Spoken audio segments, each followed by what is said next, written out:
Chers frères et sœurs, mes bien-aimés, élevons notre cœur. Élevons notre cœur vers la Sainte Trinité, vers ce mystère d'amour qui est cette relation entre le Père et le Fils dans l'Esprit Saint, ce grand mystère qui est Dieu lui-même. Élevons notre cœur et vous répondez bien sûr, nous le tournons vers... Voilà, nous le tournons vers le Seigneur. Seigneur du ciel et de la terre, Seigneur, Trinité, Père, Fils et Saint-Esprit.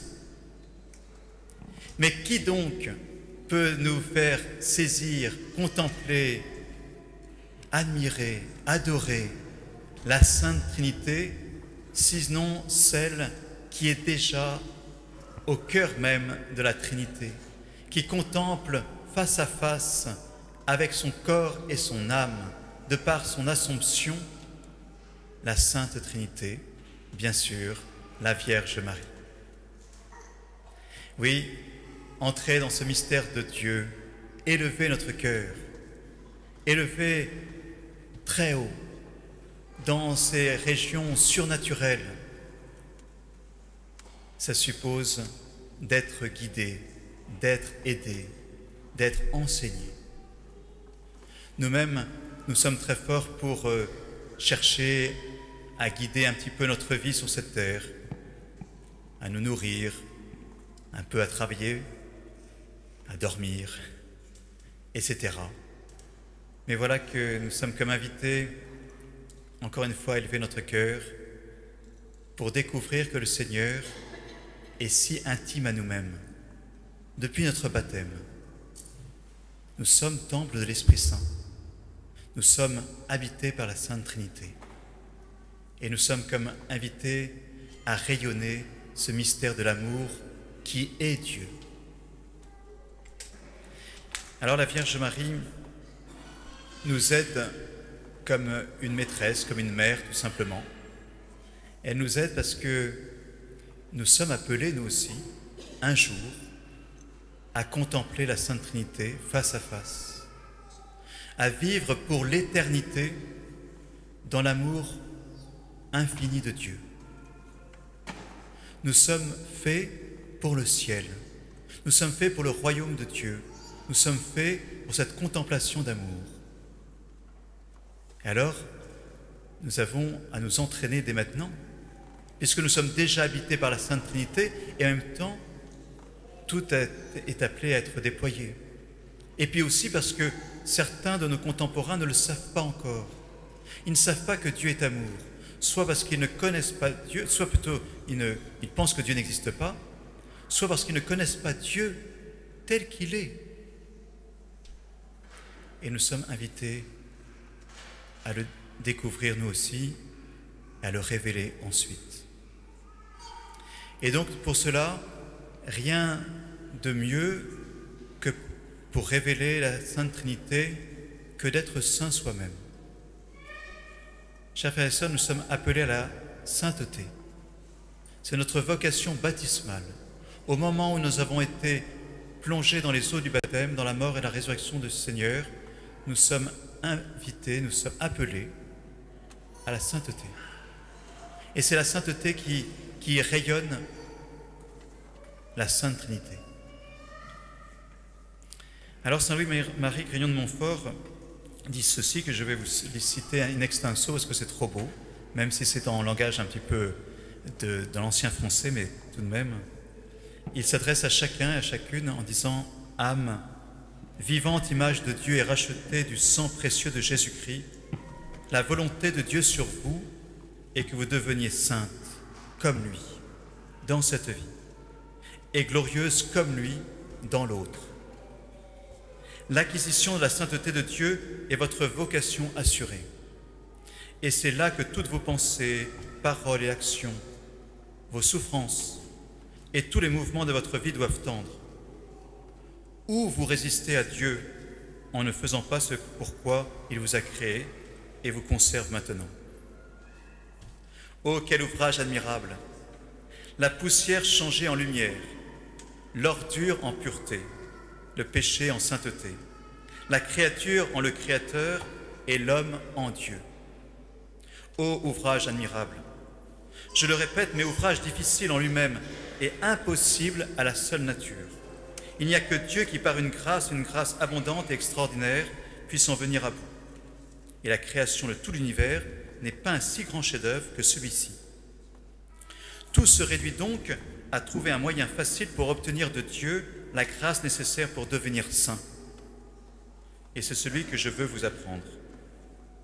Et je dis que pour trouver la grâce de Dieu, il faut trouver Marie. Le Très-Haut avec sa Sainte Mère doivent se former de grands saints qui surpasseront autant en sainteté la plupart des autres saints que les cèdres du Liban surpassent les petits arbrisseaux. Alors déjà dans l'Évangile, Jésus nous dit qu'il a beaucoup de choses à nous dire, mais qu'à l'époque, les apôtres ne peuvent pas le porter. Et que l'Esprit Saint, justement, l'Esprit qui fait les saints, l'Esprit de sainteté, nous conduira dans la vérité tout entière.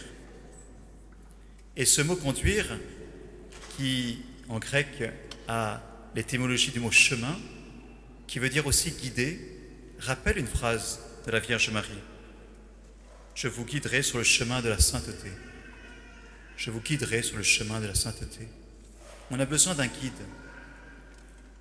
guide suréminent, tellement tendre et doux en même temps. Mais ce qui est extraordinaire, c'est que non seulement Jésus nous dit que l'Esprit nous conduira vers la vérité tout entière, mais tout ce qui va venir, il vous le divulguera. C'est traduit ici, il vous fera connaître, mais il n'y a pas le mot connaître dedans. Donc c'est plutôt divulguer. Ou plutôt, je vais vous le dire en grec, c'est anagelo. Anagelo, comme dans le mot ange. Voyez. Mais c'est une annonce, donc, une annonce vers le haut. Le ana en grec, c'est qui monte, qui va vers le haut. Et ce qui est extraordinaire, c'est que la Vierge Marie, qui est au cœur même de la Trinité, qui contemple la Sainte Trinité, eh bien, parfois, elle descend sur cette terre pour nous faire remonter avec elle. Ça, c'est la grâce d'une bonne maman. Elle n'est pas simplement en haut, elle va en bas sur cette terre pour que nous montions avec elle. Et c'est exactement ce verbe qu'on trouve 3 fois dans cet évangile, en 3 versets, anangelo. Une annonce, un messager comme un ange, mais qui part du bas de la terre pour nous élever vers le ciel. Est-ce que vous voulez être élevé vers le ciel? Est-ce que vous voulez vous laisser guider par la sainteté? Est-ce que vous voulez laisser la Vierge Marie prendre votre main, vous prendre dans ses bras, vous blottir dans son cœur pour vous faire comprendre l'amour infini de Dieu? Est-ce que vous voulez prendre la Vierge Marie pour qu'avec elle, nous puissions intercéder, lui demander qu'elle prie pour nous, mais aussi pour ceux qui ne connaissent pas Dieu, ou ceux qui le connaissent mal, ou ceux qui ne sont pas sur le chemin de la sainteté? Est-ce que nous voulons faire ça ensemble? Est-ce que nous voulons découvrir que c'est ce que le Seigneur veut de mieux pour nous, et que c'est beau, et que c'est doux, et que c'est bon, et que toutes les choses que nous ne pouvions pas porter pour l'instant, eh bien, il nous les dit justement petit à petit, que l'Église a divulgué à un moment donné le dogme de l'Immaculée Conception, de l'Assomption. C'était déjà en germe, bien sûr, c'était déjà dans l'Évangile. Je te salue Marie, pleine de grâce, comblée de grâce.